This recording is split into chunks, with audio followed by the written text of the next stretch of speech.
हे कमल नयन, ये तो घोर अन्याय हो रहा है। ये तो पशुता है, ये निर्ममता असहनीय है। जानता हूं महादेवी, जानता हूं, परंतु आप भी ये जान लीजिए महादेवी कि रावण के पतन की कहानी इसी रक्त से लिखी जाएगी। हे महादेवी, हर युग में ये होता रहा है और ऐसा ही होता रहेगा। अत्याचार रक्त की नदियां तो अवश्य बहाता है, किंतु अंत में उन्हीं नदियों में डूब जाता है। परंतु हे कमल नयन, अभी तो ऐसा लग रहा है मानो इन निर्दोषों का रक्त व्यर्थ जा रहा है। नहीं महादेवी, निर्दोषों, निर्बलों और दुखियों का रक्त कभी व्यर्थ नहीं जाता। महादेवी, जिस प्रकार अंधियारी रात्रि सूर्य की एक किरण का भी सामना नहीं कर पाती, उसी प्रकार अत्याचार क्रांति की पहली चिंगारी को भी सहन नहीं कर पाता।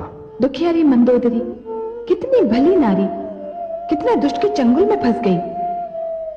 महादेवी, कमल तो सदैव कीट में ही खिलता है ना, और मंदोदरी को इस क्रांति में एक बहुत महत्वपूर्ण भूमिका निभानी है।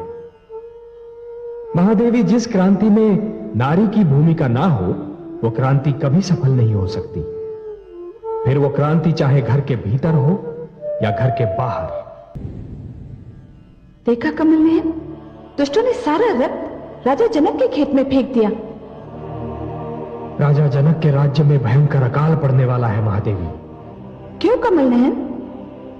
महादेवी, मिथिला की उपजाऊ भूमि बंजर बन जाएगी, क्योंकि जिस भूमि पर निर्दोषों का रक्त छिड़का जाता है, वो भूमि कुछ भी उपजाने योग्य नहीं रहती। किंतु हे कमल नयन, ये तो घोर अन्याय है। अपराध कोई करे, दंड कोई भुगते। निर्दोषों का ये लहू रावण के अपराधों का फल है, और दंड भोगेंगे तो क्या रे राजा जनक और उनके किसान, जिनकी भूमि बंजर हो जाएगी। महादेवी, विधाता के हर कार्य के पीछे कोई ना कोई उद्देश्य अवश्य होता है। यह तो असंभव है कि रावण को उसके अपराधों का दंड ना मिले, और राजा जनक के राज्य में अकाल का पड़ना, यह भी किसी नई कथा का आरंभ सिद्ध होगा। कैसी कथा? अभी मैं इससे अधिक कुछ नहीं कह सकता महादेवी।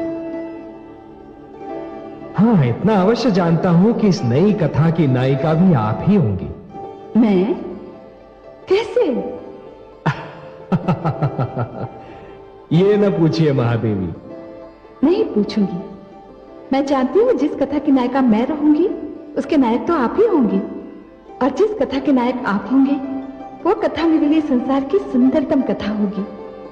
वास्तव में वो कथा बहुत सुंदर होगी महादेवी।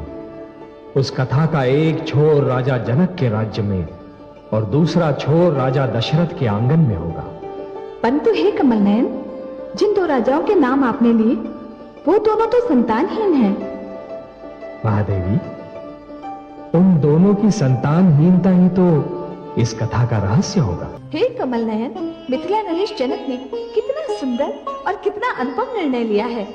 इस संकट की घड़ी में वो अपनी किसान प्रजा की भांति खेत में हल चलाएंगे। उनका ये निर्णय सुनकर मेरा हृदय प्रसन्नता से झूम उठा है। हे महादेवी, और आपको इतना प्रसन्न देखकर मुझे जो प्रसन्नता हो रही है, उसका वर्णन मैं शब्दों में नहीं कर सकता।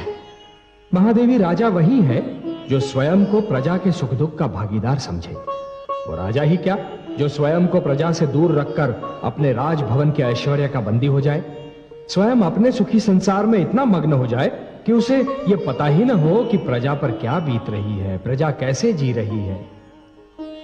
हे महादेवी, जो राजा संकट की घड़ियों में प्रजा के कंधे से कंधा मिलाकर खड़ा नहीं हो सकता, वो राजा कहलाने योग्य ही नहीं है।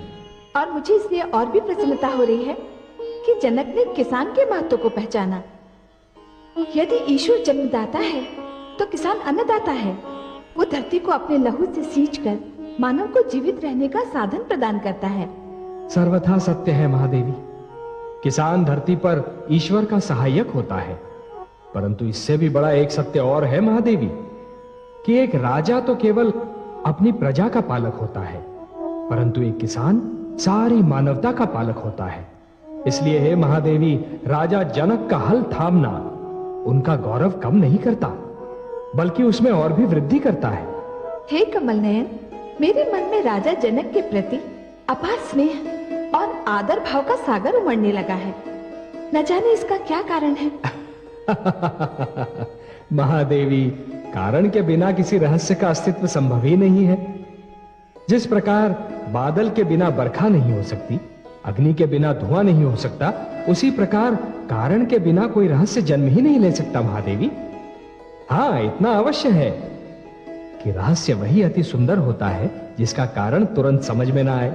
हे जगदीश, हे श्रीहरि, आप तो कारणों के कारण हैं, रहस्यों के रहस्य। मैं बहुत व्याकुल हो उठी हूँ। आप ही बताइए ना, इस रहस्य का क्या कारण है? आप कथा प्रारंभ होने से पहले ही उसका अंत जानना चाहती हैं महादेवी। महादेवी, व्याकुल न हो, कारण अतिशीघ्र आपके समझ में आ जाएगा। आप तो बस जनक की मिथिला नगरी पर अपनी दृष्टि जमाए रखिए और मुझे यह देखने दीजिए कि दशरथ की अयोध्या नगरी में क्या हो रहा है। हे कमल नयन, आपके प्रिय देवर्षि बड़ी लगन से आपका तप कर रहे हैं। हाँ महादेवी, देवर्षि मुझे धरती पर बुलाना चाहते हैं। तो क्या आप नहीं जाएंगे? जाऊंगा तो अवश्य, जाना पड़ेगा महादेवी, परंतु मुझे एक चिंता हो रही है। किस बात की चिंता देवेश्वर? चिंता यह है महादेवी कि कहीं देवराज इंद्र इसका उल्टा अर्थ न निकाल लें। देवराज की आपने भली चलाई। वे तब से इतना भयभीत रहते हैं कि मानो तब का आविष्कार ही उनका विरोध करने के लिए हुआ हो। क्या किसी ने आसन लगाया, आंखें मूंदी, वहां उनका सिंहासन तोड़ने लगा। महादेवी, आपके मुख से शब्द निकलने की देर थी। वो देखिए, उनका आसन डोले ना डोले, उनका निश्चय अवश्य डोलने लगा है। नारायण नारायण।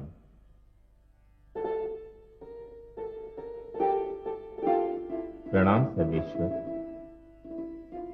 प्रणाम माते।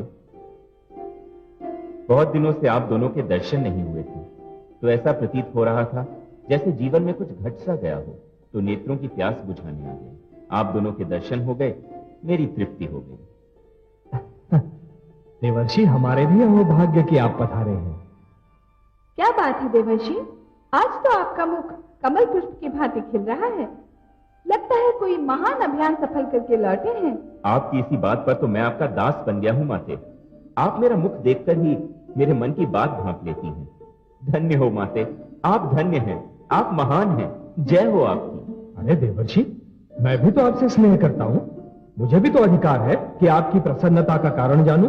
हे जगदीश्वर, आपसे क्या छिपा है? आप ब्रह्मांड के सारे रहस्यों के ज्ञाता हैं, आप सब कुछ जानते हैं, फिर भी आप मेरे मुख से सुनना चाहते हैं कि बात क्या है? यही समझ लीजिए देवर्षि, पर बताइए तो सही। और ये भी बताइए कि आज आप कहां से चले आ रहे हैं? मैं कैलाश से आ रहा हूं। शिव शंकर और पार्वती के दर्शन के लिए? हाँ, उनके दर्शन करने को भी और उनसे वह बात कहने भी जो मैं आपको बताने आया हूं। अब आप बताइए भी, हमारी व्याकुलता और न बढ़ाइए। माते, सर्वेश्वर, मैंने उसे जीत लिया जिसे शिव शंभु भी न जीत पाए। किसे जीत लिया आपने? माते, मैंने कामदेव को जीत लिया। आया था मेरी तपस्या को भंग करने, बड़े बाण चलाए उसने। मैंने भी आंखें खोलकर उसे ऐसी फटकार सुनाई कि अपने बाण संभालकर भागते ही बना। माते, मैंने ये बात शिव शंकर को सुनाई तो उनका मुख उतर गया। माते, काम को जीत पाना कोई सरल कार्य नहीं है। आपने सत्य कहा, मैं अभियान जीत कर आया हूं, अब मुझे किसी का भय नहीं। कामदेव कभी मेरे पास आने का दोबारा साहस नहीं करेगा। अच्छा माते, अच्छा सर्वेश्वर, अब मैं चलता हूं, मुझे अपना तप पूर्ण करना है। प्रणाम सर्वेश्वर। प्रणाम माते। नारायण नारायण। कितनी दुख की बात है कमल नयन, देवर्ष के स्वर से अभिमान टपक रहा था। हाँ महादेवी, देवर्षि के इस व्यवहार ने मुझे भी चिंतित कर दिया है, किंतु मैं देवर्षि को अभिमान के हाथों नष्ट नहीं होने दूंगा।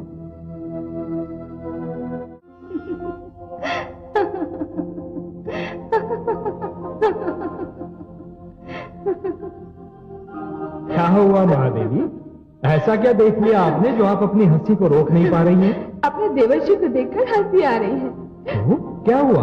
बड़े ऊंचे स्वर में बोलकर गए थे कि उन्होंने काम पर विजय पा ली है। कामदेव के जिस बाण ने भोलेनाथ को घायल कर दिया था, उसका उन पर कोई प्रभाव नहीं हुआ। पर विश्व मोहिनी के नेत्रों के पहले ही बाण से हमारे देवर्षि धराशायी हो गए। सारे बड़े बड़े बोल धरे के धरे रह गए। महादेवी, अभी तो खेल आरंभ हुआ है, आगे आगे देखिए क्या घटित होता है। परंतु हे कमलनयन, एक रहस्य मेरी समझ में नहीं आया। विश्व मोहिनी तो वही वेदवती है ना, जिस पर दुष्ट रावण की कुदृष्टि पड़ी थी और उसने उसका सतीत्व भंग करना चाहा था। ये कैसा रहस्य है? महादेवी, मैं आपको उस दिन का संपूर्ण वृत्तांत बताता हूं। रावण जो करना चाह रहा था वो कर नहीं सका, क्योंकि मैंने उसके अपवित्र निश्चय को विफल कर दिया था। महादेवी, वेदवती ने मुझे पुकारा था और मैंने स्वयं अग्निदेव को भेजकर उसकी सहायता की। महादेवी, यदि स्त्री में साहस हो तो वो मर सकती है, परंतु किसी पापी के समक्ष आत्मसमर्पण कदापि नहीं कर सकती। वेदवती ने भी यही किया। विश्व मोहिनी वेदवती का दूसरा जन्म है महादेवी। नारायण नारायण। अरे देवर्षि, आइए ना, आइए ब्रह्मचारी नारद। नारायण, मुझे आपकी सहायता चाहिए। मेरी सहायता देवर्षि? बताइए। नारायण, शील नगर के राजा शील निधि की सुंदर कन्या विश्व मोहिनी का स्वयंवर होने वाला है। तो क्या हुआ देवर्षि? किसी कन्या की सुंदरता और स्वयंवर से आपको क्या लेना देना? आप तो काम को जीत चुके हैं ना। मुझे और लज्जित न कीजिए माते। सत्य तो यह है कि जब से मैंने विश्व मोहिनी को देखा है, मेरे मन में उससे विवाह करने की प्रबल इच्छा जागृत होती है। देवर्षि, विवाह की इच्छा तो प्रकृति की सुंदर देन है, परंतु आप इतने व्याकुल क्यों हैं देवर्षि? आप ही ने तो कहा अभी कि विश्व मोहिनी का स्वयंवर होने वाला है। हाँ नीलकांत। तो फिर जाइए, स्वयंवर में भाग लीजिए। भला कौन है जो आपके आगे ठहर सके देवर्षि? और आपके होते हुए विश्व मोहिनी किसी और के गले में वरमाला डाले, ये कभी हो सकता है? यही तो भय है जगदीश्वर। विश्व मोहिनी के स्वयंवर में एक से बढ़कर एक सजीले नवयुवक और राजकुमार आएंगे, जिनकी वेशभूषा और सजधज निराली होगी। हे नारायण, उन राजकुमारों और नवयुवकों के सामने मैं सीधा साधा रूखा फीका सन्यासी कहां टिक पाऊंगा? अपने इन वस्त्रों और इस रूखे फीके रूप को देखकर तो मैं तो विश्व मोहिनी की दृष्टि में ही नहीं आ पाऊंगा।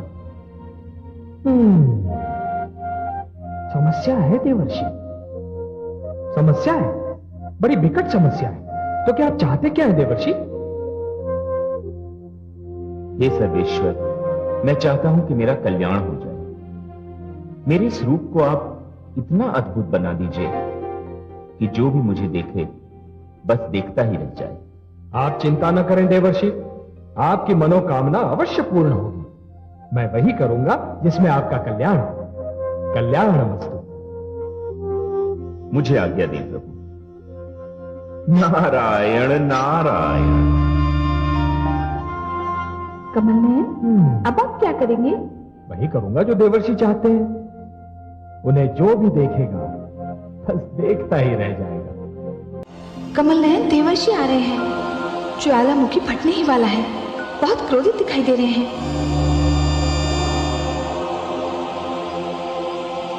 ये आपने अच्छा नहीं किया लक्ष्मी नारायण।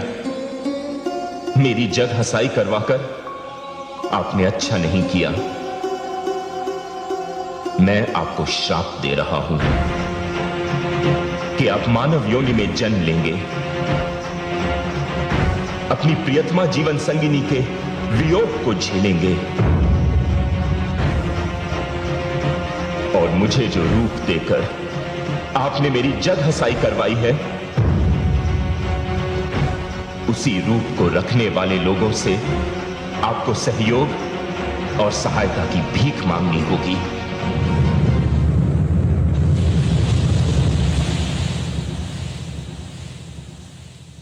हे लक्ष्मी नारायण, मुझे आज बहुत दुख है। मेरे मन में अत्यंत पीड़ा है। यदि आपको स्वयं विश्वमोहिनी से विवाह करना था तो आपने मुझे प्रोत्साहित ही क्यों किया? मुझे स्वयंवर में भाग लेने के लिए उकसाया ही क्यों? मैंने तो आपसे अपना कल्याण करने की विनती की थी, आपने मुझे उपहास का पात्र बना दिया।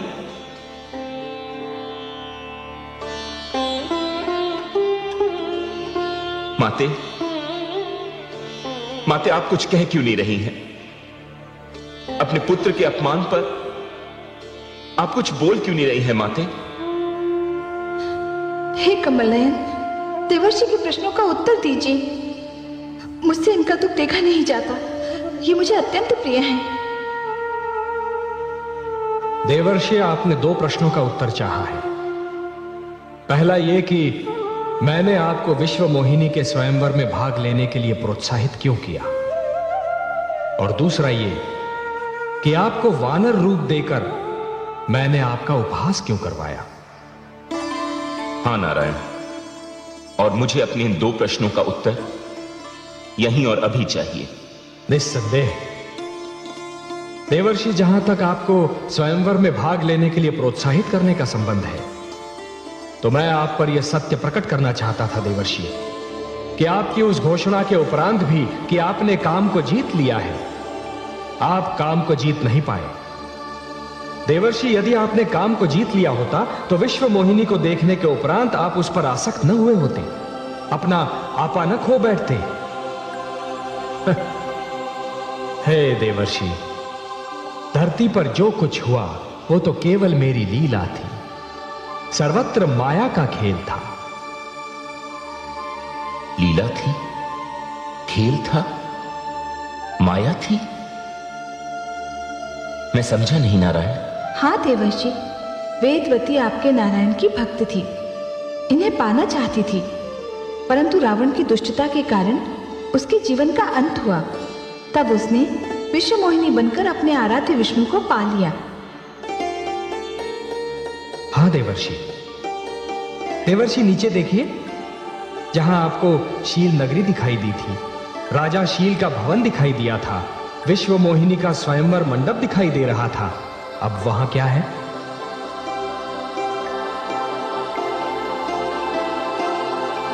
किंतु हे लक्ष्मी नारायण, मुझे वानर रूप देकर मेरा उपहास करने की क्या आवश्यकता थी? देवर्षि, मैं तो केवल आपको यह बताना चाहता था कि जब किसी व्यक्ति के मन में अहंकार डेरा जमा लेता है तो उसका अच्छा भला रूप भी बिगड़ जाता है। देवर्षि, जब अहंकारी व्यक्ति अहंकार के मद में चूर, सिर उठाए और छाती फुलाकर चलने लगता है तो यह भूल जाता है कि उसकी उस चाल और मुद्रा को देखकर बुद्धिमान व्यक्तियों को हंसी आती है। देवर्षि, जिस प्रकार दिए की लौ अपनी ही बाती को धीरे धीरे जलाकर राख करती है, उसी प्रकार ऋषि का अहंकार उसके तेज और तप का नाश करता है।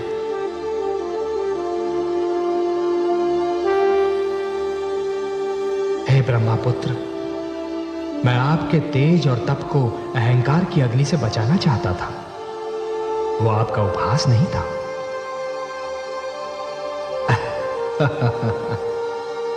देवर्षि, मैं जानता हूं कि आपके मन से अब अहंकार निकल चुका है। मुझे क्षमा कर दीजिए लक्ष्मी नारायण, मुझे क्षमा कर दीजिए, मुझे क्षमा कर देवर्षि,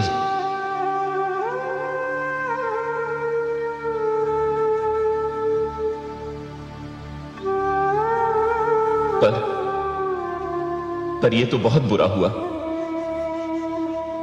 देवर्षि, क्या बुरा हुआ? माते, मैंने अपने उपहास के आवेश में आकर नारायण को मानव योनि में जन्म लेने, पत्नी के वियोग को झेलने और वानरों से सहायता लेने का श्राप दे दिया। अब मैं क्या करूं? अब मैं क्या करूं नारायण? देवर्षि, आपका यह शाप सिर आंखों पर, और आपके इस शाप का एक अंश तो अतिशीघ्र रंग लाएगा। रावण के अत्याचार बढ़ते जा रहे हैं, मानवता करा रही है देवर्षि। और मानवता की कराह को मैं अनसुना नहीं कर सकता। और देवर्षि, यह भी तो संभव है कि आपके इस शाप में भी मानव कल्याण का महान उद्देश्य निहित हो। देवर्षि के शाप से मैं भी तो मुक्त नहीं हूं कमल नयन। महादेवी, हम दोनों को धरती पर जाना होगा। देवर्षि के शाप के कारण मुझे रघुकुल जाना होगा और आपका भी मिथिला नगरी में जाना निश्चित है। महादेवी, आप महाराज शीरध्वज के घर जन्म लेंगी। महाराज शीरध्वज के घर? कौन महाराज शीरध्वज कमल नयन? महादेवी, मिथिला के नरेश राजा जनक का वास्तविक नाम है शीरध्वज।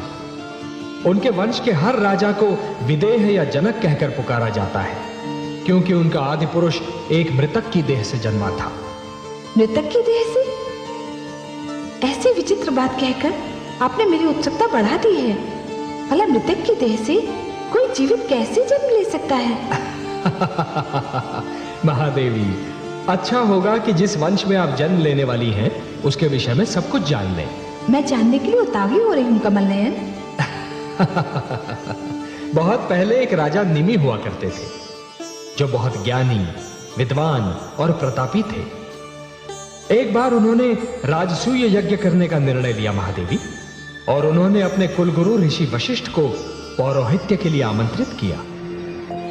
और इस प्रकार ऋषि वशिष्ठ के क्रोध और शाप के कारण राजा निमि का देहांत हो गया। दुख तो यह था महादेवी कि राजा निमि बिना संतान के थे। उनके उपरांत उनके कुल का अंत निश्चित था। उत्तराधिकारी के बिना उनका विशाल राज्य सूना रह गया। पर महादेवी, ऋषि गौतम ने सप्त ऋषियों से सहायता मांगी और उन सब ने मिलकर राजा निमि की मृतदेह से संतान प्राप्ति का अभियान आरंभ कर दिया।